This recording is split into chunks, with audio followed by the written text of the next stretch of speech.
Welcome to the Dublin Bay UNESCO Biosphere. I'm delighted to say that we're joined today by Marion Harris from the Climate Action Regional Office, who's responsible for nature-based solutions, and Emily Brockington, who's an intern from the Texas A&M University.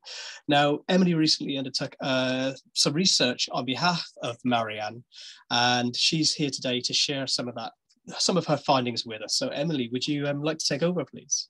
Sure.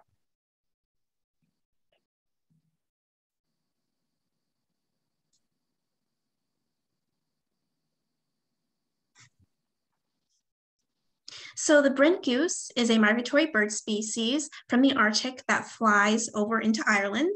They are protected across the EU and they are a key protected species to Dublin Bay. They come to Dublin to feed during the winter so that they can migrate back into the Arctic to breed, and they feed mostly on eelgrass. Eelgrass is globally declining due to climate change, which is resulting in these geese to travel more inland.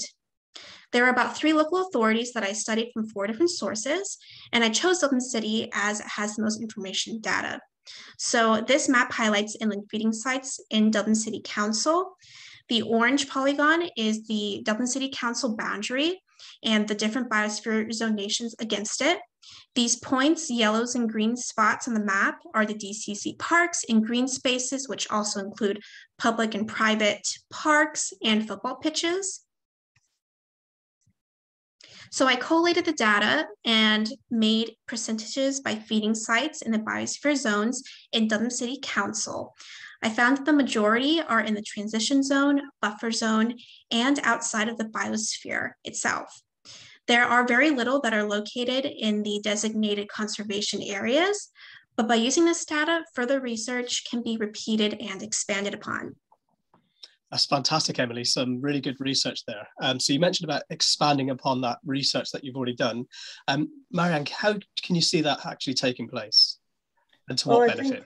I think the work that Emily's done gives us a methodology which we can use in the future for repeating this study over time to see how the changes occur, and also for expansion of it into the other 2 adjoining local authorities, so we can get a more comprehensive view over the whole of the biosphere.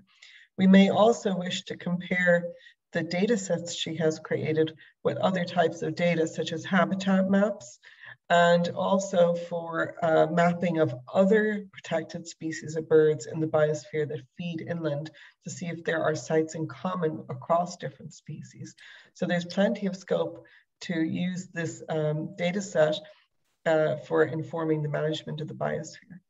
Yeah, that's brilliant. Thank you very much. Emily, we're very grateful for the work that you've done in pulling this information together. I know there's an expanded presentation available on our YouTube channel that goes into greater detail. But for now, thank you so much, Emily and Marianne. Thanks. Thank you.